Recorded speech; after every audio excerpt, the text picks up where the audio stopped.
Hello everyone, मी सृष्टी। आज आपण आहोत NMD क्लासेसच्या एका स्टुडंट सोबत, तर तिचा एक्सपिरियन्स जाणून घेऊया।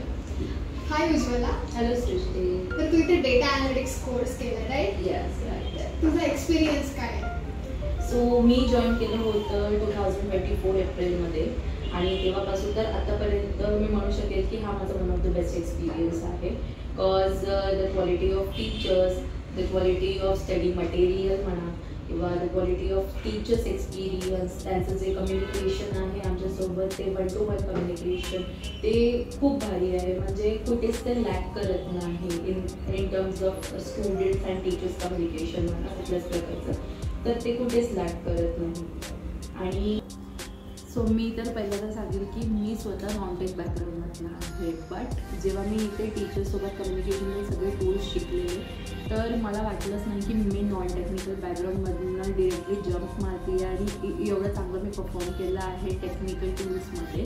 So that is one of the, मी म्हणू शकते की माझ्यासाठी एक अचीवमेंटच आहे।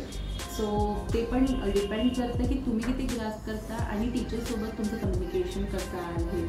सो हे तर माझा खूप चांगला एक्सपिरियन्स होता आणि आता मी म्हणू शकते की इन टर्म्स ऑफ प्रोजेक्ट्स म्हणा, स्वतःचे स्किल्स एक्सप्लोअर करणं म्हणा, याच्यामध्ये माझा उत्तम परफॉर्मन्स आहे। And thanks to Navnath sir आणि बाकीचे जे teachers, Kapil sir, Rahul sir, Ujjwal sir, Umesh sir as well, because त्यांनी आम्हाला कम्युनिकेशनमध्ये खूप जास्त हेल्प केलेली आहे।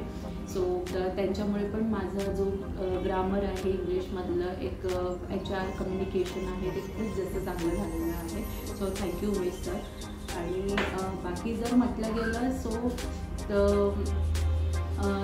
बाकीचं जे काही आहे प्लेसमेंट म्हणा, सो हे पण 100% आहे, पण डिपेंड तुमच्यावर करतं की तुमचं किती चांगलं परफॉर्मन्स आहे। बिकॉज इथला काही क्रायटेरिया आहे जो की internal exams, external exams, live project म्हणा किंवा मॉक इंटरव्ह्यूज म्हणा, तुम्ही स्वतःला किती चांगलं पोर्ट्रे करता त्याच्यावरच सगळं काही आहे।